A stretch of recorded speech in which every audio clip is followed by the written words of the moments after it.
Could you be the one? Shh.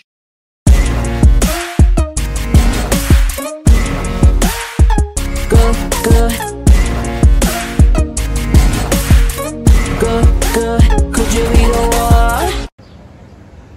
Hello guys, nandito ako ngayon sa school. Ako'y magpapagupit kay paring Jomar. Yan po ang aking barbero. Yan, nagkakape pa kaya maya-maya pagkatapos niya siguro. Yan. So, bibidyohan natin kung anong gupit ang gagawin sa akin. So, maaga ako ngayon. Ngayon ay araw ng Friday dito sa Doha, Qatar. Kaya maaga tayo sa school. Then mamaya din i-update ko kayo sa mga malunggay. Medyo matagal-tagal na rin yon. Tagal na yung mga malunggay natin dyan. Malaki na ang in-improve ng school ngayon. Oo. Oo, so yun. So, bibidyan natin maya-maya. Yan, nagkakape pa yung maggugupit sa atin. Siya si paring Jomar. Yan, maaga tayo ngayon. Yan, kita nyo naman, may mga bagong ano dito, development sa paligid ng school. Ito yung dates na bagong tanim. Ayan. Kita nyo naman guys. Ang ganda ng eskwelahan namin. PISQ. Yan. Assembly point. Then dito naman sa kabila. Yan. Kita nyo yan guys. Dates. So ikot muna tayo. Ikot muna tayo dito sa... Itutour ko kayo dito ngayon sa bagong development sa school. Kaway-kaway, mga pare ko, mga kanobero sa grade 10 natin dyan. Shoutout sa inyo, grade 10. Yan, ito na pala. Ito, pangatlong dates yan. Bibilangin natin kung ilang dates lahat. Pangatlo. Dalawa pa lang nakatanim dito. So, dalawa. Yan.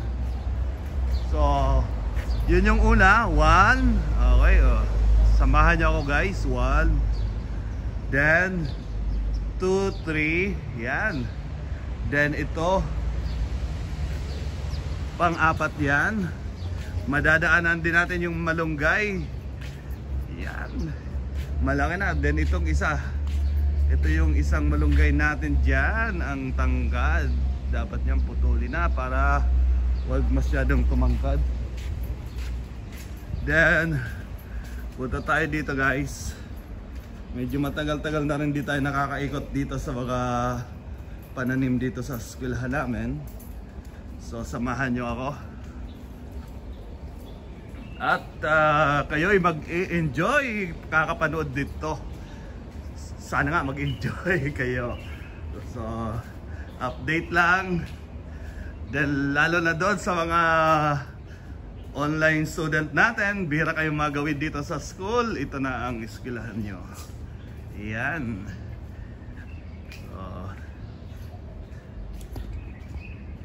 Ito na yung malunggay. Itong isa di na lumaki. Yan. Yan pa rin, mababa pa rin. Then ito naman yung isa. Ang tataba ng malunggay. Yan, ito. Mas maganda doon sa unahan. So, may 4 tayong dates na nakita doon. Yan. 3 ang nakalagay na dates dyan. So, lapitan natin para kitang-kita nyo. Yan. So, 4. Mamaya may pa-quiz tayo. 4. 5. Ito ang pang-5. Ang pang-6. Yan. Then ang pang 7. 7 na po. 7. Yan. 7 na puno ng dates. Balik tayo dito. So ngayon may 7 na dates na tayo ngayon. Dito tayo guys. So maagang nagawi tayo dito sa eskwelahan kasi mas maganda ng maaga magpagupit. Okay, 7. So tandaan nyo mga kanomero. Yan, ito ang pang-8. 8. dami palang tinanim dates dito pag namunga yan. Napakaganda. 8 ito. 9. Then dito naman 10. Okay, 10. 11. Yan, pang 11 yan. 11. Pang 12. Yun guys.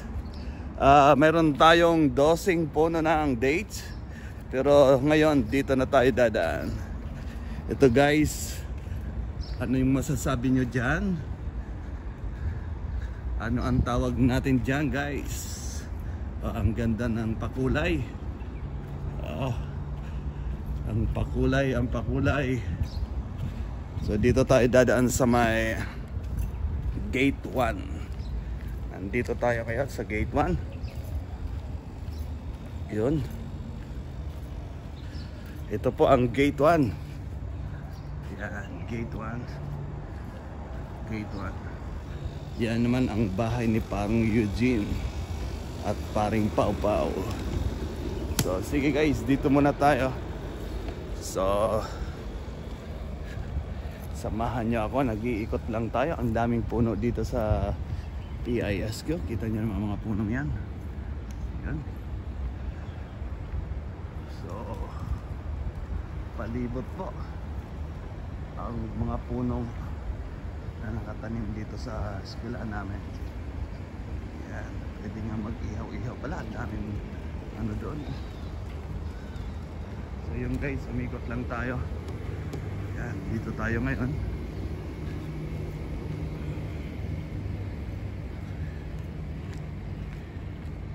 Yan. So tayo ay babalik na doon kay Paring Jomar. Pabalik na ako guys kasi magpapagupit na tayo. Yan pala yung basketball court natin. So kahapon naglaro lang kami dyan. Then every Thursday, pero araw-araw may laro. Sabi nila Tuesday, Thursday raw ang laro. Pero every Thursday lang tayo nakakapunta kasi busy tayo sa araw-araw. Yan. Ito, pabalik na tayo doon kay Paring Jomar. So malapit na tayo. So yun po, naglalakad lang tayo pabalik. So mamaya tatanungin ko kayo kung ilang lahat na puno ng dates ang ipinakita ko sa inyo. Yan po, sa unahan, yun po ang mga water tank ng school. Yan. So umikot lang tayo mga pare koy. Yan, mayroon pa pala ditong isa. Mayroon pang puno ng dates na hindi natin naisali. Yan, laki rin. Laking puno rin. Yun po. Then may malunggay pa na itinanim dito, ang lalaki na rin. Yan, may tanglad. Lemongrass po. Ngayon po, it's time to gupita na po. So, papunta na tayo ngayon kay Paring Jomar. Set up lang na. Nandiyan po ang ang shop niya ay dito lang malapit sa AC. Yan. Yan po ang shop ni Paring Jomar. Kaya kung kayo ay magpapagupit, punta lang kayo dito sa school. Lalo na sa mga school boys dyan. Pagupit na kayo kay Paring Jomar. Siya ay professional barbers na. Yan. Kita niyo yan guys. Siya datang mataas.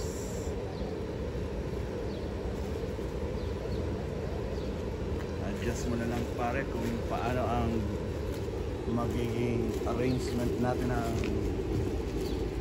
camera natin. Yan. Siguro okay na to. Maghubad tayo para ng damit, boy. Ha?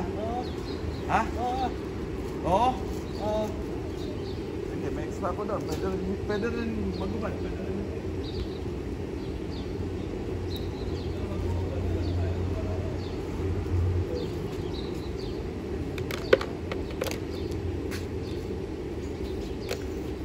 Buti pa rin, ano mong nagising? Nakita ko sa messenger. Kita ko sa messenger, boy. Lupit pa, may paano ka pa?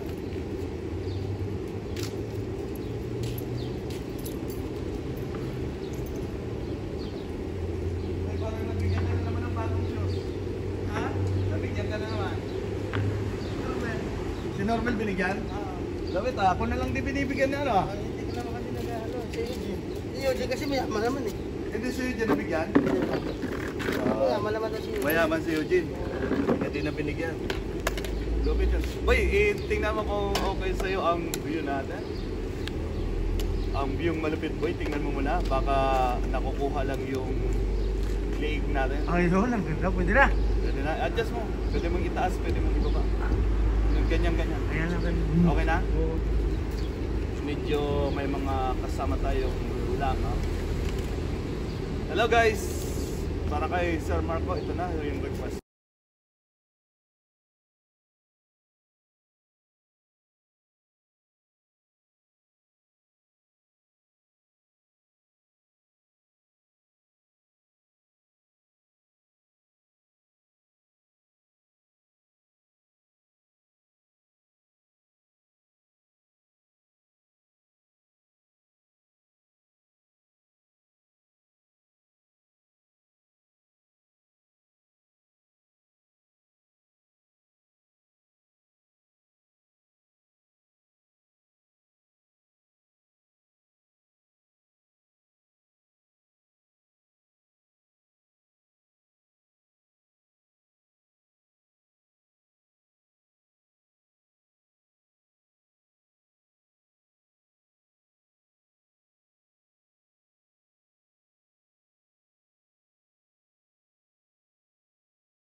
Boy, maraming salamat. Yo. Thank you paring Jomar. Yan na naman yung president namin ko.